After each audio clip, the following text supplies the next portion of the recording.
Assalamualaikum warahmatullahi wabarakatuh. Saya Rizky Wilbina. Saya Diri Kurniasi, Saya Sarah Palindo Putri, Kami dari Program Studi Pendidikan Kimia, Fakultas Ilmu Tarbiyah dan Keguruan, Universitas Islam Negeri Raden Patah, Palembang.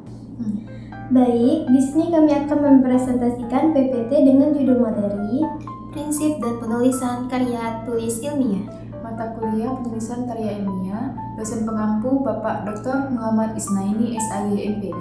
Selamat menyaksikan. Baik, di sini saya akan menjelaskan tentang prinsip dan panduan penulisan karya ilmiah.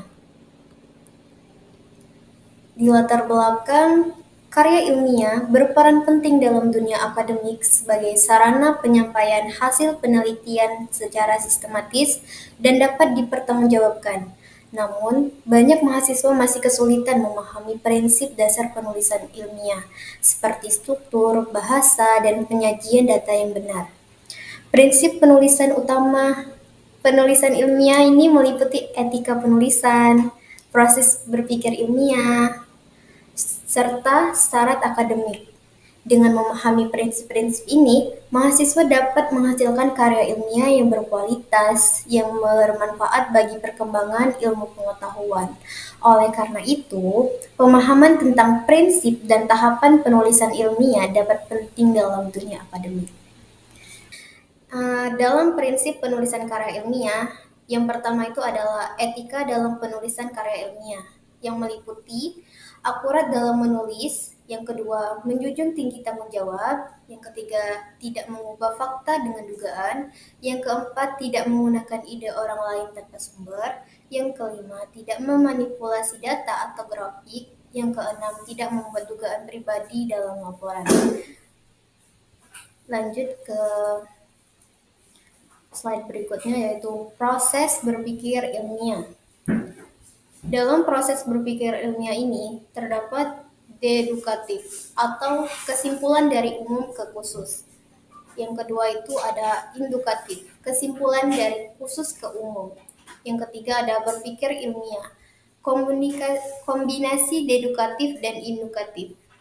Langkah-langkahnya itu yang pertama merumuskan masalah, yang kedua itu mengajukan hipotesis, yang ketiga itu verifikasi data, yang keempat itu menarik kesimpulan.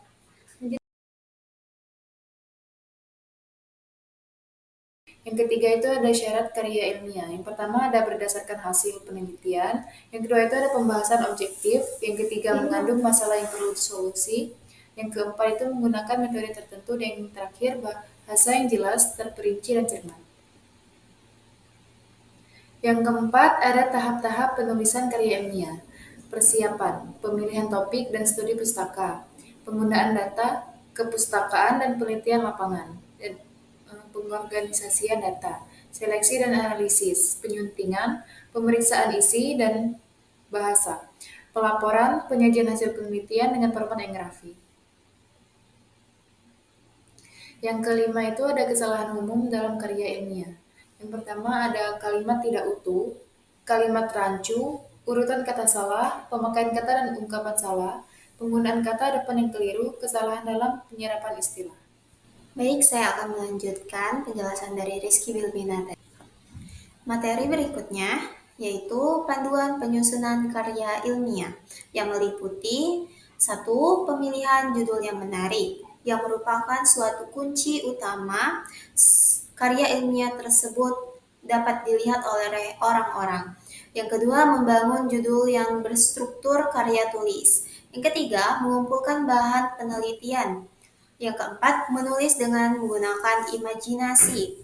Yang kelima, mengedit dengan teliti agar tidak ada kesalahan. Yang keenam, mengutak-atik tata bahasa dengan menambahkan tata bahasa yang lebih mudah dimengerti. Yang ketujuh, menghormati sumber referensi yang kita pakai, menyampaikan kesimpulan dan menyulam keajaiban. Kesimpulan dari PPT yang kami sampaikan yaitu menulis karya ilmiah membutuhkan pemahaman tentang etika penulisan, proses berpikir ilmiah, dan syarat akademik. Etika ini menekankan kejujuran akademik seperti menghindari plagiarisme dan tidak mengubah fakta. Proses berpikir ilmiah melibatkan metode dedukatif, indukatif dalam merumuskan hipotesis yang menarik kesimpulan. Syarat akademik mencakup penelitian berbasis data, objektif, dan metode ilmiah yang tepat. Penulisan karya ilmiah terdiri dari persiapan, pengumpulan data, pengolahan, penyuntingan, dan pelaporan. Kesalahan umum seperti struktur kalimat yang tidak jelas dan penggunaan istilah yang salah perlu dihindari agar karya ilmiah lebih sistematis dan berkualitas.